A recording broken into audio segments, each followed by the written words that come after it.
அன்பிற்குரிய சகோதர சகோதரிகளே, வழக்கமாக குழந்தைகள் சுமக்கிற அதே சுமையை மீண்டும் அவர்கள் மீது சுமத்தி அவர்களுக்கு மேலும் கஷ்டத்தை ஊட்டிவிடக் கூடாது. அதே வகையிலே இந்த விடுமுறை நாட்களில் அந்த பிள்ளைகளை சீர்திருத்தவாதிகளாக நாம் மாற்ற வேண்டும். இமாமா, இறையச்சவாதிகளுக்கெல்லாம் எங்களுடைய சந்ததிகள் முன்னோடிகளாக, இந்த பிள்ளைகள் எப்படி இருக்க வேண்டும் என்றால் இறையச்சவாதிகளுக்கு முன்னோடிகளாக இருக்க வேண்டும் என்று அவர்கள் பிரார்த்தனை செய்தார்கள் என்று அல்லாஹ் குர்ஆனில் சொல்கிறான். அந்த வகையிலே நம்முடைய இளம் தலைமுறை அடுத்த தலைவர்களாக ஆக வேண்டும் என்ற நோக்கத்தில் தான் இந்த உணர்வாய் உன்னை என்கிற பயிற்சி வகுப்பை நாம் ஆரம்பித்தோம். இதில் குறிப்பாக நாங்கள் ஒன்றை மட்டும் உறுதியாக ஆசிரியர்களாகிய நாங்கள் அறுதியிட்டு செய்து வந்தோம்.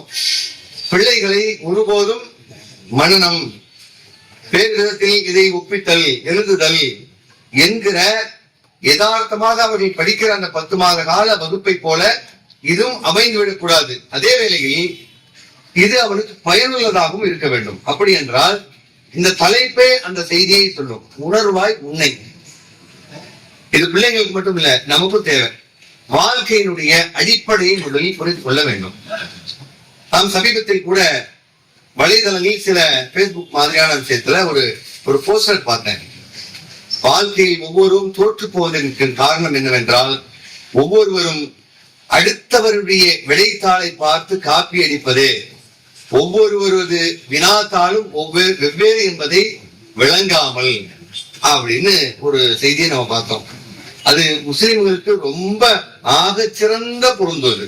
ஏற்கனவே சொன்ன மாதிரிதான் அல்லாஹ் ரப்பல் ஆலமீன் ஒவ்வொருத்தரையும் ஒவ்வொரு விதமா கேள்வி கேட்பான். என்ன கேட்கிற மாதிரி உங்களை கேட்க மாட்டான், உங்களை கேட்கிற மாதிரி என்ன கேட்க மாட்டான். அப்படிங்கறத முதல்ல நாம புரிஞ்சுக்கணும்.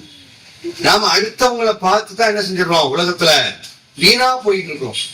அவன மாதிரி பைக் எனக்கு இல்லை, என்ன மாதிரி வீடு அவனுக்கு இல்லை, அவன மாதிரி வாகனம் என்கிட்ட இல்ல, அவன மாதிரி என்னால படிக்க முடியல, இவன மாதிரி நான் தொழில் செய்ய முடியல, இவன மாதிரி நான் வேலை செய்ய முடியல என்று ஒவ்வொருவரையும் பார்த்து பார்த்து நம்ம வீணா போறோம். முதல்ல நான் யாரு, முதல்ல நம்மளை உணரணும்.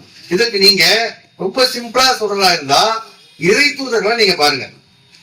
எல்லா இறை தூதர்கள் சமம் தானே? யாருக்காவது மாற்று கருத்து இருக்கா? இறை தூதர்கள் சமம் தானே? யாரையாவது மேல பாப்பீங்களா? இந்த இறை தூதர் சிறந்தவர் அப்படின்னு நம்ம சொல்ல மாட்டோம். அப்படி சொல்லக்கூடாது. குர்ஆன்ல அப்படி ஒரு வசனம் இருக்கு, உங்களுக்கு எல்லாம் நல்லா தெரியும். பெரும்பாலும் லா நுஃபர்ரிகு பைன அஹதின் மின்ஹும், நாங்கள் அவர்களிடையே பேதம் பாராட்ட மாட்டோம் அப்படின்னு நம்ம சொல்லணும். நாம ஏத்துக்கணும். எந்த இறை தூதரையும் நம்ம என்ன செய்ய மாட்டோம், இவர்தான் சிறந்தவர் இவர்தான் சிறந்தவர், நம்ம பேதம் பாராட்ட மாட்டோம். எல்லாரையும் சமமா தான் பார்க்கும். ஆனா நம்ம பார்வை எல்லாம் சமம் இல்லை. நம்ம பார்வையில நம்ம புறப்பார்வை இருக்குல்ல, அதுல யாரும் சமமும் கிடையாது. அகப்பார்வையில எல்லாம் சமம். இத புரிஞ்சுக்கிட்டோம்னா நாம எல்லாம் ரொம்ப சந்தோஷமா இருக்கும்.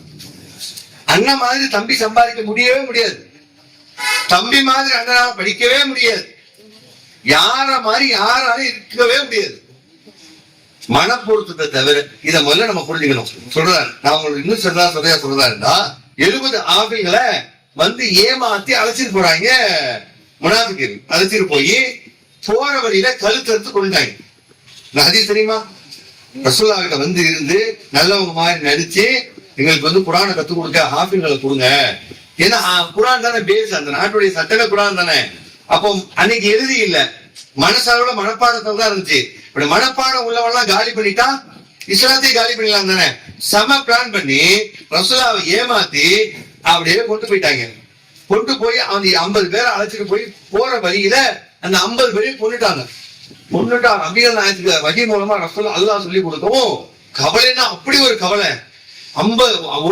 ஒரு மாசத்துக்கு என்ன செஞ்சாங்க, ஃபஜ்ர் தொழுகையில அவங்களுக்கு எதிராக பிரார்த்தனை செஞ்சாங்க, குனூத்து நாஸிலா ஓதுனாங்க அப்படிங்கிற செய்தியை நம்ம பார்க்கிறோம். இது சுலைமான் அலைஹிஸ்ஸலாம் அவங்களுக்கு கொடுக்கப்பட்ட அற்புதம் என்ன? ஜின்கள், ஓகேவா? ஜின்னு காத்த வசப்படுத்தி கொடுத்தாங்க. எறும்பு பேசுறது அவங்களுக்கு காது கேட்கும், எறும்பு பேசுறது அவங்களுக்கு வேணும். அந்த அளவுக்கு பல ஆற்றல் இருந்துச்சு. ஒரு நொடி பொழுதுல ஏதோ ஒரு நாட்டுல இருந்த அரசிய அந்த சிம்மாசனத்தை அப்படியே தூக்கிட்டு ஜின்னைங்க வந்துருச்சு. இப்போ நம்மள மாதிரி முகமது நபி யோசிச்சிருந்தா என்ன பண்ணிருக்கணும்?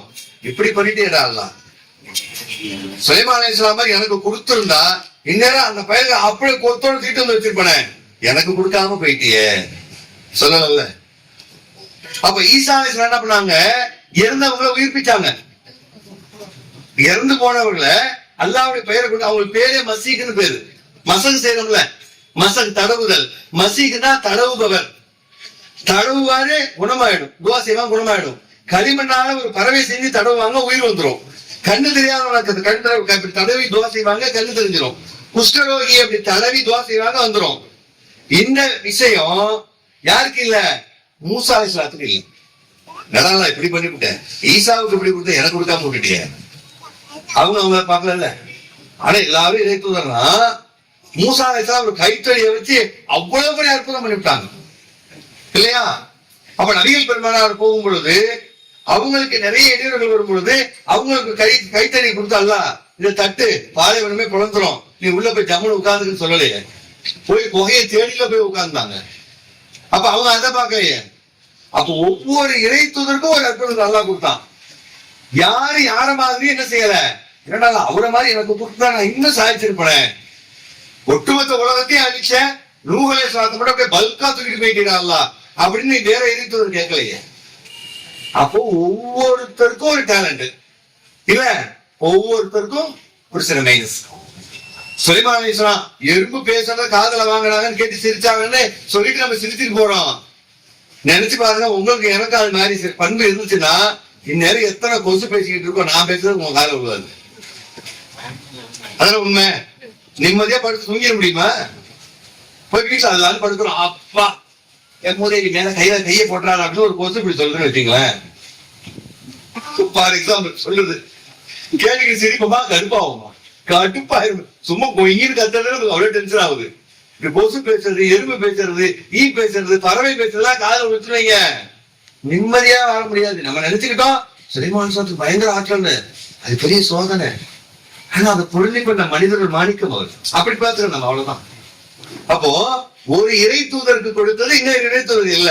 அப்ப எல்லா இறை தூதரும் ஒரு பணிதான் செஞ்சாங்க, ஒரு பணிதான், டிஃபரண்ட் டைப். ஒவ்வொரு நாடு, ஒவ்வொரு பகுதி, ஒவ்வொரு கலாச்சாரம், ஒவ்வொரு வீதி, ஒவ்வொரு நடை, ஆனால் ஒவ்வொரு காலம், ஆனால் எல்லோரும் ஒரு பணிதான். என்ன பண்ணாங்க? அதுக்கு என்ன செய்யுது? அன்னைக்கு சூழலுக்கு ஈசா அலைஹிஸ்ஸலாத்தை அல்லாஹ் அப்படி கொடுத்தான், எனக்கு குர்ஆன் கொடுத்தான். அன்னைக்கு சூழலுக்கு மூசா அலைஹிஸ்ஸலாத்துக்கு அல்லாஹ் கைத்தறியை கொடுத்தான், எனக்கு குர்ஆன் கொடுத்தான். அன்னைக்கு சூழலுக்கு நூஹ் அலைஹிஸ்ஸலாத்தை கப்பலை கொண்டு போய் உலகத்தையே அழிச்சு கொண்டு போய் ஒரு குடும்பத்தை காப்பாத்தினான், நமக்கு இப்படி காப்பாத்தினான் என்று சொல்லி ஒவ்வொரு இறை தூதரும் அடுத்த இறை தூதருக்கு கொடுக்கப்பட்ட அற்புதத்தை வைத்து பொறாமைப்படாமல் எனக்கு கொடுக்கப்பட்ட அற்புதம் என்று பார்த்தார்கள் பாருங்க. அந்த பார்வைதான் இறை தூதர் நம்ம எடுத்துக்கணும். புரியுதா? என்ன பண்ணணும்னா, எனக்குன்னு ஒரு கைவண்ணம் இருக்கு, எனக்குன்னு ஒரு திறமை இருக்கு, அதை விட்டுட்டு அவ இப்படி போறாளே அதான் இங்க பிரச்சனை, இவன் இப்படி சம்பாதிக்கிறானே இதான் இங்க பிரச்சனை. அதை விட்டுட்டு எல்லோருக்கும் தனித்தனியாக திறமை உண்டு, அதை கொண்டு அல்லது திறமையே இல்லைன்னு நான் நினைக்கிறேன், செம கிஃப்ட் போ, செம கிஃப்ட் போ, கொஸ்டினே உனக்கு வராது, செம உடம்பு, அவனோட செம்மலை ஏற்றிட்டு போறேன், அதான் கேட்பான், எவ்வளவு இவ்வளவு மசில் பவர் இருக்கல, அன்னைக்கு அவ்வளவு கொஞ்சம் அநியாயம் நடந்துச்சுல, டீஷர்ட் டைட்டா போடுவான், அந்த உடம்பு கொடுத்தேன், ஏன்டா போய் தடுக்க, எல்லாம் கேட்பான கேட்க மாட்டான், கேட்பான்ல. இவ்வளவு அறிவாற்றல் எல்லாம் கொடுத்தான், ஏன்டா எடுத்து சொல்லல, எல்லாம் கேட்பானு. இதெல்லாம் இல்ல எனக்கு, அல்ல அந்த கேள்விக்கு போன பலவீனர்களாலும் ஏழைகளாலும் சொர்க்கம் நிரப்பப்பட்டிருக்கிறது. பலவீனம் ஃபுல்லா சொர்க்கத்து நீதான் போய் நிரப்பு, சொர்க்கத்தை நல்லா அனுப்பி விட்டுருவாங்க. இந்த கொஸ்டினே வராது. அப்ப எல்லாமே நமக்கு சிறப்பு தான். அதை முதல்ல புரிந்து கொண்டு ஒருவரை போன்று ஒருவர் அல்ல, ஒருவரை ஒருவருக்கு என்பது உதவியில் தான் வருகிறது அப்படிங்கறத புரிஞ்சுக்கிட்டு முதல்ல நான் யாரு அப்படிங்கறத நீ புரிஞ்சுக்க அப்படிங்கறத அந்த உணர்வாய் புண்ணை அப்படிங்கிற அந்த விஷயத்தை கொண்டு வந்தோம். ஒண்ணு. ரெண்டாவது, அவனை நீ ஒரு தலைவரா வரணும், சாதாரண ஆளா இருக்க கூடாது, நீ ஒரு தலைவராக உலகத்தில் வர வேண்டும், சிந்தனையை தூண்ட வேண்டும் அப்படிங்கறத அதை நம்ம ஊட்டி விட்டோம். முதல்ல என்ன செஞ்சோம்னு கேட்டா, நம்ம கூட்டுறவு சொல்லவும் ஞாபகம் வருது. திருச்சியில கிளாஸுக்கு நான் முதல்ல நாங்க கிளாஸ் போறேன். போய் நான் என்ன பண்ணேன், இன்னைக்கு போய் பசங்க எல்லாம் அப்படியே கேள்வி வச்சு கலைக்கணும். ஒரு 20 நிமிஷம் அவங்களை திணற விட்டுட்டு அப்புறம் நம்ம கிளாஸ் போகணும்னு நினைச்சுட்டு நான் போறேன். பசங்க எவ்வளவு கிளவர்னு நினைக்கிறீங்க, எல்லார் கையிலையும் 2 பிஸ்கட் கொடுத்தாரு. 96 பசங்க எல்லார் கையிலையும் 2 பிஸ்கட் கொடுத்தாரு. அப்படியே குடிச்சிட்டு எழுங்கப்பா அப்படின்னு சார் நின்ட்டாங்க. எல்லாரும் கையை நீட்டிக்க நின்ட்டாங்க. இந்த கையை மடக்க கூடாது, நீங்க பிஸ்கட்டை சாப்பிடணும். நான் ஒரு கண்டிஷன் போட்டேன். அங்க அப்படியே சடனா 2 ஸ்போர்ட்டிவா அவங்க நம்மளா தூக்கி போட்டான் பிஸ்கட்டை. லவன் கவிக்கிட்டான். போடா ஸ்போர்ட்ஸ் மேன்டா போடா. 2 பசங்க தான் இருந்தாங்க. அடுத்து என்ன பண்ணுங்க, பாய் இங்க பாருங்க எனக்கு கூப்பிட்டான். அங்க பாருங்க ஒரு 10 செகண்ட் தான் ஆச்சு. இவன் அவனுக்கு கூட்டி விட்டான், அவன் இவனுக்கு கூட்டி விட்டான். பிஸ்கட் கையை மடக்காம சாப்பிட்டான். நான் இதை எதிர்பார்த்தா போனேன். நான் என்ன நினைச்சேன், மடக்க முடியாம பா எப்படி பாய் சாப்பிடு கேட்டு கடைசியில நம்ம தான் இதை வச்சு ஒரு பாடம் நடத்தலாம் போனேன். 10 நிமிஷம் எனக்கு பாடம் நடத்திட்டாங்க. எங்களுக்கு எல்லாம் தெரியும், நாங்க அடுத்த ஜெனரேஷன் சொல்லிட்டாங்க. பிள்ளைங்கள்ட்ட கிளர்னஸ் இருக்கு, யோசிக்கிறான், ஸ்மார்ட்டா இருக்கான். அந்த காலத்துக்கு சொன்ன மாதிரி புத்திசாலிகளா தான் பிள்ளைகள் இருக்கிறாங்க.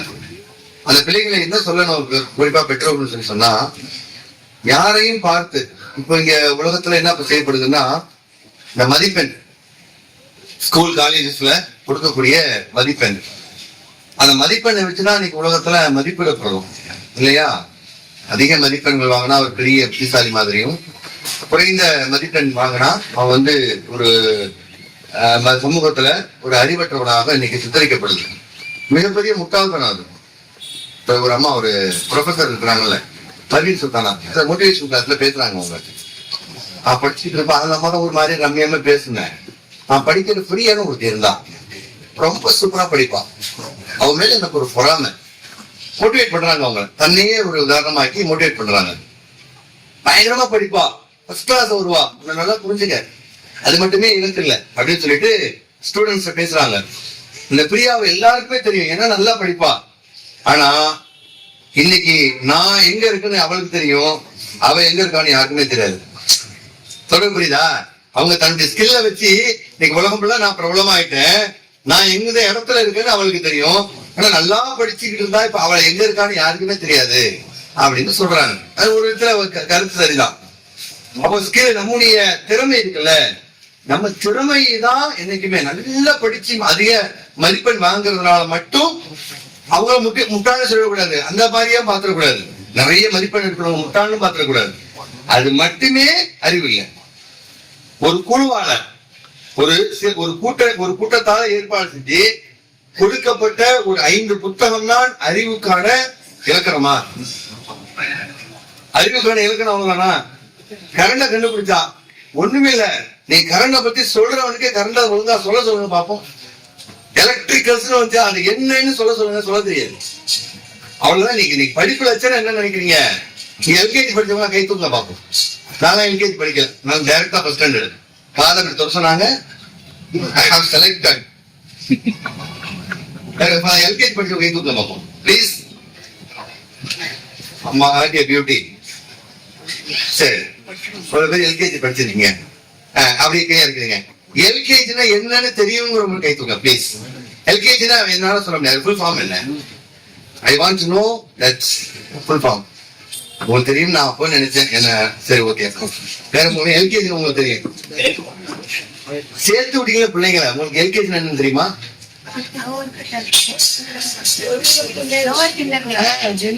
தெரியல, சேர்த்து விட்டோம். இன்னும் கொஞ்ச நாளுக்கு என்ன தெரியுமா? அதுக்கு முன்னாடி அட்வான்ஸ் ஆனது ப்ரீகேஜியா? ப்ரீகேஜி. இன்னும் கொஞ்ச நாள் ஆச்சுன்னா என்ன பண்ணுமா? Pre KG. ஸ்கூல்ல ஹாஸ்பிட்டல்ல பெத்த வழியே தூக்கிட்டு போயிருவாங்க. நீங்க பிள்ளையே இல்லாம வீட்டுக்கு ஃப்ரீயா போயிட வேண்டியதான். That is called pre KG. LKG lower kinder garden. அது கிண்டர் கார்டன் மாதிரியா இருக்கு. மனசாட்சி கேள்வி சொல்லுங்க, லோயர் கில்லர் கார்டன். அது அப்பர் கிண்டர் கார்டன். அது கிண்டர் கார்டன். அது சிறைச்சாலையா இருக்கு. அந்த பிள்ளைக்கு போய் அப்பதான் பிள்ளை பேச ஆரம்பிக்குது. பேசாத எவ்வளவு முட்டாளம் ஆயிட்டு புரியுதுங்களா? ரசூலுல்லாஹ் சொன்னாங்க, மறுமை நாள் அடையாளம் இருக்கிறா, சிந்தனை உயர்த்தப்பட்டு விடும். எவனுமே யோசிக்க மாட்டான். இவ்வளவு அடிக்கிற வெயில்ல ஷூ கட்டிட்டு டை போட்டுட்டு போனா என் பிள்ளை பிரில்லியன்ட். நம்ம எப்படி முட்டாளா இருக்கோம்? இந்த அடிக்கிற வெயில்ல லூசா வேர் பண்ணாம இறுக்கமா பேண்ட் போட்டா நான் டீசெண்டா வேர் பண்ணிருக்கேன். நம்ம எவ்வளவு முட்டாளாயிட்டோம்? இந்த அடிக்கிற வெயில்ல டக்கிங் பண்ணி குளூர் பிரதேசம் அவன் போட்டுக்கிட்டான், அவன் ஓவர் கோட் போட்டான். இங்கே ஓவர் கோட், அது என்னமோ புதன்கிழமை போட்டு தனியா ஒரு ஓவர் கோட்டான். தனி முட்டாளன் அவன். அது என்ன மெட்டீரியல் வேற, அந்த மெட்டீரியல் பாத்தீங்களா இல்லையா? அந்த மெட்டீரியல் பிள்ளைங்களுக்கு போட்டு இங்க அது மாதிரி உண்டா? அப்படி இல்லாமலாம் இருக்காது, இருக்கும். ஒரு நாள் மட்டும் தனியா ஒரு மெட்டீரியல் ஓவர் கோட்டா போட்டு இந்த வெயிலுக்கு அப்படி ட்ரெஸ் பண்ணவே கூடாது. அப்படி படிச்சா நீ பிசிக்ஸ் சொல்லி கொடுக்க தகுதியா ஏற்றவனா போயிடுவேன், நீ கெமிஸ்ட்ரி சொல்லி கொடுக்க தகுதியா ஏற்றவனா போயிட்ட. ரெக்ஸின் ஷூவை போட்டு வர சொல்றேன்னா எவ்வளவு முட்டாள்தனம். பிள்ளைகள் ஏற்கனவே இந்த காலர் கடிப்பான், இந்த இதையும் சேர்த்து கடின்னு ஒரு கையை ஒண்ணு போட்டு விட்டீங்கன்னா அது எவ்வளவு பேர் முட்டாள்தனம். அப்ப என்ன நம்ம படிக்கிறோம்? உலகமே ஓடுது, நம்மளும் சேர்ந்து ஓடுறோம். அந்த சூழல் தள்ளப்பட்டுட்டோம். சூழ்நிலை கைதி. அதே வெளி சிந்தனைவாதியா இருக்கணும், முஸ்லிம் சிந்தனைவாதியா இருக்கணும், புத்திசாலியா இருக்கணும். அப்ப படிப்பு என்பது இது மட்டுமே இல்ல. எதை கண்டுபிடிக்க எலக்ட்ரிக்கல், நம்ம எலக்ட்ரிக்கல் கடத்துதல் சொல்றோம்ல. நீங்க பிள்ளைங்க படிச்சிருப்பீங்க, ஆட்டம் உள்ள என்ன ராஜா இருக்கும், அணுக்கரு உள்ள என்ன இருக்கும் சொல்லுங்க, யாரும் சொல்லுங்க. Neutron, electron. எங்க நியூட்ரான், எலக்ட்ரான் வேற. புரோட்டான் ஞாபகம் வச்சுங்க, புரோட்டான் நியூட்ரானும் உள்ள இருக்கும், எலக்ட்ரான் மேல சுத்தம் இல்லையா? ரொம்ப சிம்பிளா நான் உங்களுக்கு சொல்றேன் பாருங்க. ஒவ்வொரு அணுவா சேர்ந்தது தானே ஒரு மாலிகுல், மூலக்கூறு. மூலக்கூறு சேர்ந்தது தானே ஒரு பொருள். அப்படிதானே? அப்படிதானே? யாரும் ஒழுங்கா படிக்கல. சரி, நான் கடந்துடுறேன். ஏன்னா சயின்ஸ் தான் சொல்றாரு, பரிசல் குட்டிலாம் கிளம்ப பண்ணலாம. சரி, டக்குன்னு கடந்துடுறேன். நான் இந்த நியூட்ரான் சுத்திக்கிட்டே இருக்கும் ஒவ்வொரு அணுவிலையும். இப்படி நான் எலக்ட்ரிக்கல் அப்படி பாஸ் பண்ணும்போது அதுக்கு எலக்ட்ரிக் ஏன் பேர் வச்சாலும் இதுதான்.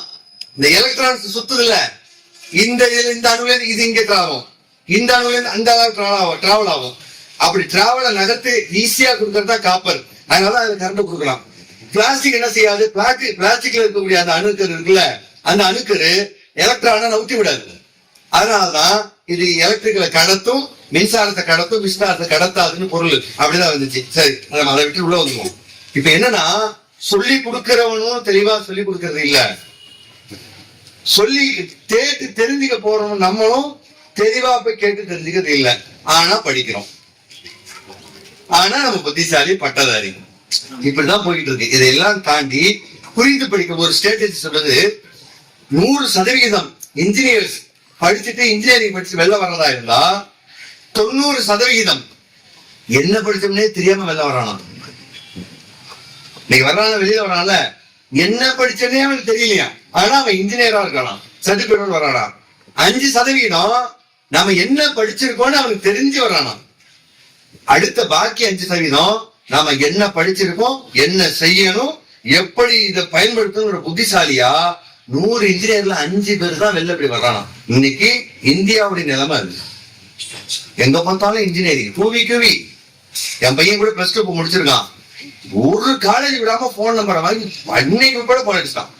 சார், உங்க பையன் இன்ஜினியரிங் காலேஜ் சேர்த்து விடுங்க, நான் நார்மலா படிக்க வச்சுன்னா நீங்க அது ஒரு பக்கம் இருக்கட்டும். அப்போ நாம படிப்பு என்பது இன்றைக்கு ஒரு விதமான பிள்ளைகளை ரேஸ் குதிரை மாதிரி விட்டுறக்கூடிய ஒரு கட்டணத்தை கட்டி அவங்க மூலமா எவ்வளவு சம்பாதிக்கலாங்கிற மாதிரி ஓடிக்கிட்டு இருக்கு யோகம். அதுக்கு நாம கூடவும் ஓடிக்கிட்டு இருக்கோம். அப்படி இல்லாம பிள்ளைகளுடைய தனித்தனி அடையாளங்கள், அவனுடைய திறமை, அவனுடைய புத்திசாலித்தனம், இன்னைக்கு இன்னும் உங்களுக்கு தெளிவா சொல்றதா இருந்தா, ஸ்கூல் கல்லூரி போன்ற பாடத்திட்டம் இல்லாத காலத்துல கரண்ட கண்டுபிடிச்சான், எதையாவது வச்சா கண்டுபிடிச்சான், கரண்ட கண்டுபிடிச்சான், போன் கண்டுபிடிச்சான், புதுசா இன்வென்ஷன் இருந்துச்சு, புதுசா கண்டுபிடிச்சான். இப்ப ஸ்கூல் கல்லூரி இவ்வளவு படிக்கிறோம்ல, ஏதாவது ஒன்ன காட்டுங்க பார்ப்போம்.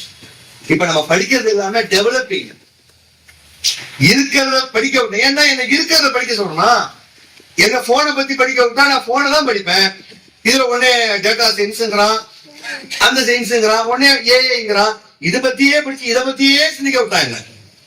இது மாதிரி வேறு ஒண்ணு சிந்திக்க எனக்கு வழி இல்லாம பண்ணிட்டீங்க நீங்க. என் பிள்ளைகளுடைய நிலைமை என்ன? செம புத்திசாலியா இருந்தோம், அவங்க நிலைமை என்ன? அவன் சிந்தனைக்கு இங்க கல்வி இல்ல, அவன் சிந்திக்கிறதுலாம் இங்க கல்வி இல்ல. ஏற்கனவே ஒருத்தர் சிந்திச்சு வச்சிருக்கான ஒரு தொகுப்பு, அதான் கல்வி. நல்லா சொன்னீங்க. பிள்ளைகள் அவ்வளவு பெரிய ஒரு ஒரு சிக்கலை இன்றைய கால பிள்ளைகள் இருக்கிறாங்க. அதனாலதான் கரண்ட் இல்லைன்னா என்ன செய்யறது? என்ன கண்டுபிடிச்சு வச்சிருக்கோம் நம்ம? கரண்ட் இல்லாத ஒருத்தர் கரண்ட் புதுசா கண்டுபிடிச்சான். அவன் பேர் என்னங்க? Thomas Alva Edison. எவ்வளவு ஆயிரக்கணக்கான கண்டுபிடிப்புகள். ஸ்கூலுக்கு வருவதற்கு தகுதியற்றவனாக புறந்தள்ளப்பட்டவன் கரண்ட கண்டுபிடிச்சான். ஏன்? ஏற்கனவே கரண்ட் ஒண்ணு இல்ல, அதனால அவன் கரண்ட கண்டுபிடிச்சான். நம்ம கரண்ட படிக்க வச்சுக்கிட்டோம். புதுசா இவனுக்கு ஒண்ணுமே தெரியல. என்ன பண்ணிட்டான்? என்ன பண்றது? கரண்டையே சேமிச்சு வச்சுக்கோ. பேட்டரி. ஏன் புது எனர்ஜி ஏன் கண்டுபிடிக்கல? வேற எனர்ஜி கண்டுபிடிக்கணும்ல. ஏன்னா என்ன கண்டுபிடிக்க இந்த சமூகம் விடல. என்ன கல்வி கல்வி கல்வின்னு இதையே கரண்டையே சொல்லி கொடுத்துருச்சு, பேட்டரியை பத்தியே சொல்லி கொடுத்துச்சு. நான் என்ன பண்ணேன்? ஒரு வாயில தண்ணி எடுத்து வைக்கிற மாதிரி கரண்ட ஒரு வாயில எடுத்து தூக்கி வச்சுக்கிட்டா அதுக்கு பேர் பேட்டரி. கரண்ட் இல்லைன்னா வேற ஒரு எனர்ஜி என்ன கண்டுபிடிக்க இந்த உலகம் என்ன விடல. இதான் இன்னைக்கு சூழல். புரியுதா சொல்றது? இந்த லட்சணத்துல தான் நீங்க கல்வி கொள்கை போயிட்டு இருக்குது. வேற ஒண்ணும் பண்ண முடியாது, வேற வழியும் இல்லை, இதெல்லாம் ஓடணும். அப்படிங்கும்போது நீங்க நல்லா புரிஞ்சுக்கோங்க, இந்த மதிப்பெண் என்பது குழந்தைகளுடைய அறிவுக்கான மதிப்பெண் இல்லை, இந்த கற்றலுக்கான மதிப்பெண். அதனால அது வேணாலும் பசங்க உடனே அட்வான்டேஜ் எடுத்துவாங்க. அப்பா அன்னைக்கு தான் பாய் சொன்னார்ல, படிப்பு தான், அப்படியே எடுத்துக்கூடாது. இந்த சூழல் என்றைக்குமே சூழல் இருந்து செயல்படுவன் தான் இறை நம்பிக்கையாகும். சூழல் இருந்தது அப்படித்தானே தயமும், அப்படித்தானே ஒவ்வொரு சூழல் சிச்சுவேஷன் தானே, அப்படித்தானே ஜம்மு காஷ்மீர். அப்ப சிச்சுவேஷனோடயே நமக்கு சொல்லிக் கொடுக்கப்பட்ட ஒரு அற்புதமான மார்க்கம். அப்போ பிள்ளைங்க என்ன பார்க்கணும்? இந்த பெற்றவங்க வேணும்னா தெளிவுறாங்க, இந்த சூழல்ல உலகமே இருக்கு, அதனால நம்மள படிக்க சொல்றாங்க. பிள்ளைகள் புரிஞ்சுக்கணும். பெரியவங்க என்ன பண்ணணும்? பிள்ளைகளுக்கான சரியான அறிவு தேடல் எது? கொண்டு போய் பிரைவேட் ஸ்கூல்ல கொண்டு போய் காசு கொண்டு போய் கொட்டி காசு நிறைய கட்டுனா அவன் நல்லா படிப்பான் அப்படிங்கிறது. நல்லா படிக்கிற பிள்ளைகளா தேர்ந்தெடுக்கிறாங்கன்னா அந்த ஸ்கூல் 100% நல்ல ஸ்கூலா? இதை விட ஒரு முட்டாள்தனம் உலகத்துல உண்டா? நல்ல ஸ்கூல் எது? பயிலான பயிலுக்கு அனுப்பியா நான் பாஸ் பண்ண வைக்கிறேன். லோ மார்க்ஸ் ஃபர்ஸ்ட் ப்ரிஃபரன்ஸ் இந்த ஸ்கூல்ல என்ன? Fees high. நல்லா புரிஞ்சுங்க. நம்ம எல்லாம் எப்படி முட்டாளா இருக்கோம்னா, ஃபீஸ் இந்த ஸ்கூல்ல அதிகம், மார்க் நிறைய எடுத்தா சேர்த்துக்குவாங்க. எவ்வளவு நல்லா படிக்கிற பிறகு ஏன் ஃபீஸ்? ஆக்சுவல் லாஜிக் படி பார்த்தா கேட்க கூடாது. ஆல்ரெடி என் புள்ள 500க்கு 450, அவன் நல்லா படிப்பான், அவனுக்கு ஃபீஸ குறைச்சுக்க, அதான் லாஜிக்கு. ஆனா நல்லா ஸ்கூல்ல கொண்டு போய் நல்லா படிக்கிற பையனா போய் சேர்த்து, அது மாதிரி காலேஜ்ல கம்மியான ஸ்கூல்ல அப்ளிகேஷனே எடுக்க மாட்டாங்களா? இதெல்லாம் பெருமை நமக்கு. வேற அப்ளிகேஷனே 70% கீழே இருந்தா அப்ளிகேஷனே எடுக்காதாம்ல அந்த ஆப், அப்படி வச்சிருக்கான். நல்லா படிக்கிற பையனை எடுத்து நல்லா ஸ்கூல்னு சொல்றது உனக்கு என்ன தகுதி இருக்குங்கிற? நல்லா படிக்காத பையனா பொறுக்கி அதை தேர்ச்சி பெற வை, அப்ப ஒத்துக்க, நீ நல்ல ஸ்கூல் சொல்லு, நல்ல காலேஜ் சொல்லு. இதெல்லாம் நம்ம யோசிக்கவே இல்லை பாருங்க. பேரண்ட்ஸ் மீட்டிங் வைப்பான், உங்க பிள்ளை சரியில்லை படிக்கல, இதுக்காக உங்க காசு கொடுத்தேன். இந்த கேள்வி நீங்க எலக்ட்ரிக்கல் ஒருத்தன் வர்றான், எலக்ட்ரிஷியன் ஒருத்தர் வேலை பார்க்கறான், ஃபேன் சுத்தல, லைட் எரியல. அவன் இங்கேருந்து நம்ம வீட்டுல வந்து ஏன் ஃபேன் ஒழுங்கா சுத்தல நம்மகிட்ட கேட்டா, அதுதான் நீ வேலை பார்த்து ஏண்ட காசு கேட்க நம்ம சொல்றோம்ல. எங்க அப்படி உள்டா, ஸ்கூல்ல மட்டும் காசு அதுக்கு தான் கட்டினேன், அதுக்கு தான் என் பிள்ளைய 8 மணி நேரம் பிரிச்சு உங்ககிட்ட அனுப்பி விட்டேன், நீ சொல்ற மாதிரி ட்ரெஸ் பண்ணி அனுப்பி விட்டேன், நீ சொல்ற நேரத்துக்கு என் பிள்ளைய அனுப்பி விட்டேன், அதெல்லாம் செஞ்சு விட்டு புள்ள சரியா படிக்கலன்னா நீ தான் எனக்கு பதில் சொல்லணும். பேரண்ட்ஸ் மீட்டிங்ல அப்படி போய் கேள்வி கேளுங்க. உங்களை கூட்டு கேள்வி கேட்டான் பேரண்ட்ஸ் மீட்டிங்லன்னா, படிக்கலன்னா ஏன் படிக்கல நீங்க கேளுங்க. இந்த மாதிரி மார்க் கம்மியா இருக்கு, ஏன் கம்மியா இருக்கு, நீ என்ன சப்ஜெக்ட் எடுக்கிற, நீ ஏன் புள்ள மார்க் கம்மியா இருந்தான், அப்ப என்ன சொல்லி கொடுக்குற நீ, அப்ப நீங்க கேளுங்க. அதுக்குதான் காசு கொடுத்துருக்கீங்க, ஃப்ரீயாவை சொல்லி கொடுக்குறான். அப்படியே உள்டா, இனிமே எப்படியாவது படிக்க வச்சுறாங்க. எனக்கு பிசிக்ஸ்னா என்னன்னே தெரியாது, கெமிஸ்ட்ரினா என்னன்னே தெரியாது, நான் எப்படி சொல்லிக் கொடுக்க முடியும்? அதைத்தான் படிச்சு நீ வந்திருக்க, நீ என்கிட்ட கேள்வி கேட்டு நாம போய் பதில் சொல்லிட்டு வந்துடுவோம். எனக்கு தெரிஞ்சு மெட்ராஸ்ல மட்டும் களஞ்சியம்னு ஒரு ஸ்கூல் இருக்கு, முன்னாள் நிர்வாகி ஒருத்தர் இருக்கு, அவர் மட்டும்தான் என்ன செய்வாரு, கேள்வி எங்கள்கிட்ட கேள்வி இருக்கு. எனக்கு தெரிஞ்ச அந்த ஸ்கூல்ல மட்டும்தான் பேரண்ட்ஸ் தாங்க எங்கள்கிட்ட கேள்வி கேட்கணும், நாங்க தான் பொறுப்பு. அதை தவிர எல்லா ஸ்கூல் காலேஜ் தலைக்கீழ போயிட்டு இருக்கு. சரி, இப்போ மேட்ருக்கு வந்துருவோம். இப்ப கல்வி என்பது இந்த லட்சணத்துல இருக்கும்போது நாம என்ன பண்ணணும், கூடுதலாக கவனமாக ரொம்ப காசை கொட்டி கல்வி கல்வி கல்வி இது மட்டுமே இல்லாம இன்னும் பிள்ளைகளை புத்திசாலிகளாக அவங்களை ஒரு தலைவர்களாக லீடர்ஷிப் கொண்டு போகணும். அந்த குவாலிட்டியை கொண்டு வரணும். அது கொண்டு வரணும்னா முதல் பிள்ளைகளோடு பெற்றவங்க பேசுங்க. ஒரு பிள்ளை எழுதி கொடுத்துடலாம், படிக்க சொன்னாங்க, கருத்தை நான் சொல்லிடுறேன், எனக்கு படிக்கிறதுல எனக்கு விருப்பம் இல்லை, கருத்தை சொல்லிடுறேன். என்ன சொல்லியிருக்காங்க, அந்த பிள்ளை எங்க அப்பா அம்மா என்கிட்ட வந்து சம்மந்தம் இல்லாம என்ன சந்தேகப்படுறாங்க, நான் செய்யறதெல்லாம் என்ன தப்புன்னே சொல்றாங்க, என் விருப்பத்தை கேட்கவே மாட்டேங்கிறாங்க. ரொம்ப உருக்கமா எழுதியிருக்கான். அவன் எழுத்து வந்து ஒரு மாதிரி அப்படி இப்படி போகுது, அவன் கருத்து வந்து ரொம்ப ஆழமா இருக்கு. ஒரு நிமிஷம் கண்ணே கலைஞர் போல இருக்கு. எதையுமே புறக்கன்றாங்க. என்ன எங்க அப்பா அவருடைய கோபத்தெல்லாம் வந்து என் மேலே காட்டுறாரு. அவர் வந்தா வீட்டுக்கு வந்தாலே அவர் வேலை பலுவ எனக்கு கிளீனா தெரியுது, ஏதோ டென்ஷன்ல இருக்காரு, எங்க மேலும் கொட்டப்படாதே தெரியுது என்று சொல்லி அந்த பிள்ளை மனதளவில் பாதித்து அந்த கடிதத்தை எழுதி கொடுத்திருக்கிறான். ஆக நம்ம பிள்ளைகளை நம்ம அன்பா அரவணைப்பா செய்யணும். நபிகள் பெருமானால் ஒருபோதும் அவர்கள் என்னை திட்டியது இல்லை, என்னிடம் கோபமாக வேலையை சொல்லியது இல்லை. பணியாளர்கள் இருக்கிறார்கள், நம்ம தகப்பனை விட கூடுதல் அந்தஸ்து உள்ளவங்க நபிகள் பெருமானார். அவங்க என்ன செய்யறதில்ல, அது மாதிரி வேலை ஏவியதில்லை. குழந்தைகளை அன்பா பார்ப்பாங்க. ஒரு முறை தொழுது கொண்டு இருக்கும் பொழுது பிள்ளை வந்து மேல உட்கார்ந்துருச்சு, ரசூலுல்லாஹ் எந்திரிக்கவே இல்லை.